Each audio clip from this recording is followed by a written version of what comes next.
Oh, hello, cats and kittens, and welcome to Montagne'S first installment of Movie Reviews in Quarantine. Tonight, I'd like to review a motion picture made by an old friend of mine. You might know her from such luminary performances as the Pink Power Ranger in the Mighty Morphin Power Rangers and Felicity's best friend. After spending time in Hollywood, Amy Jo Johnson hightailed it up to Canada, and thank God she did, because there she embarked on her journey as an independent filmmaker, and I think the world is better for it. What she has done is remarkable.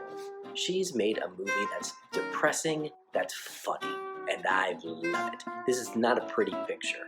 This is a depressing movie, but it's also a happy movie. It's a sad movie, but it's also a joyful movie. It's a good film. You should check it out. Tammy's Always Dying by Amy Jo Johnson. Written by Joanne Sarazen. Starring Felicity Huffman channeling her husband, William H. Macy, from the television program Shameless on Showtime.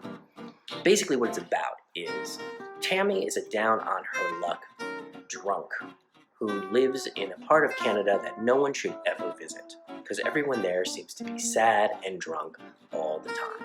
Her daughter, Catherine, played by Anastasia Phillips, in a role that is equally made for her talents, and she's a brilliant actress. Anastasia Phillips plays a dutiful daughter who's constantly trying to keep her mother from killing herself. First we find her on a bridge about to jump, then we find her with her head in an oven. That actually didn't happen, but it might as well have.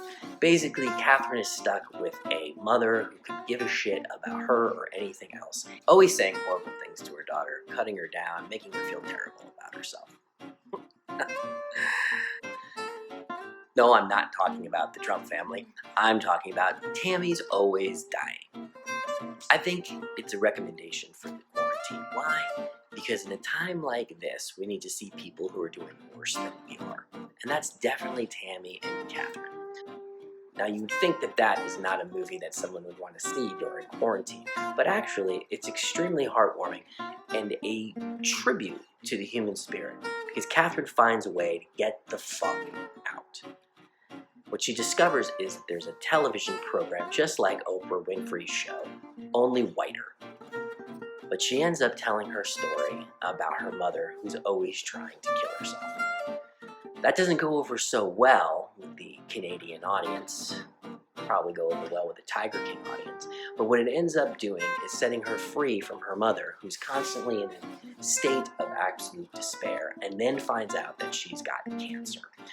Wanting to be there for her mother at all times, but hearing things from her mother like, when you were a kid, didn't we used to go to the Nutcracker?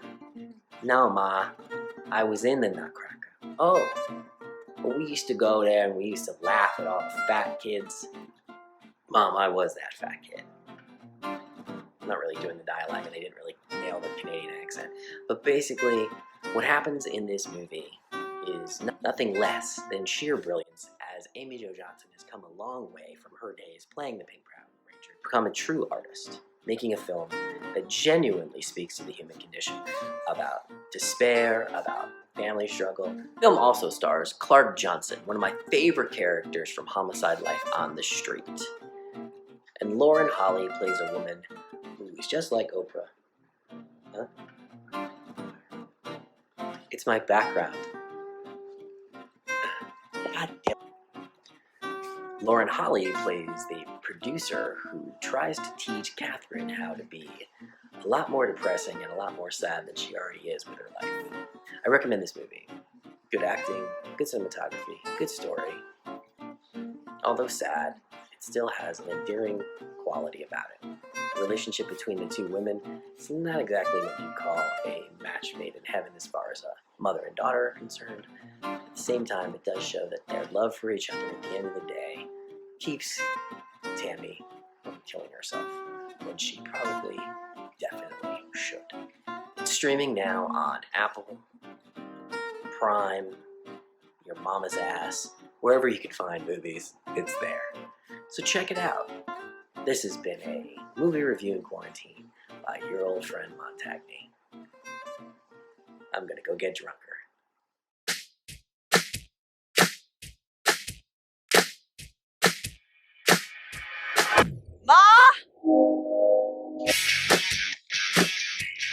How is she?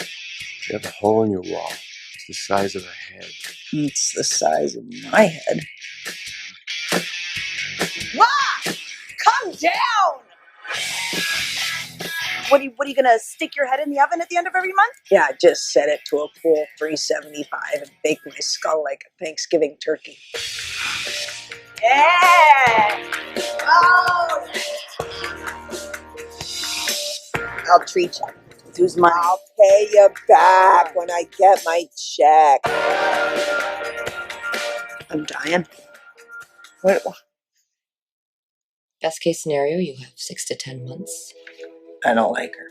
Ma, too pretty. I don't want a pretty doctor. You don't have time to shop around. I need a drink. Ma?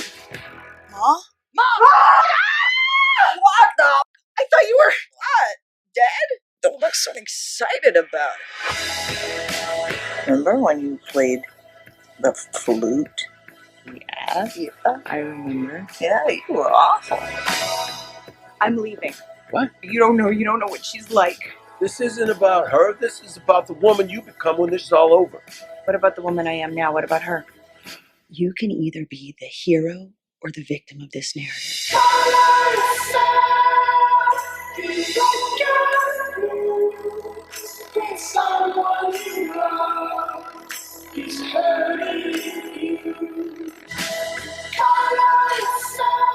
Taking care of me is the only thing you ever been good at. Why won't you just die?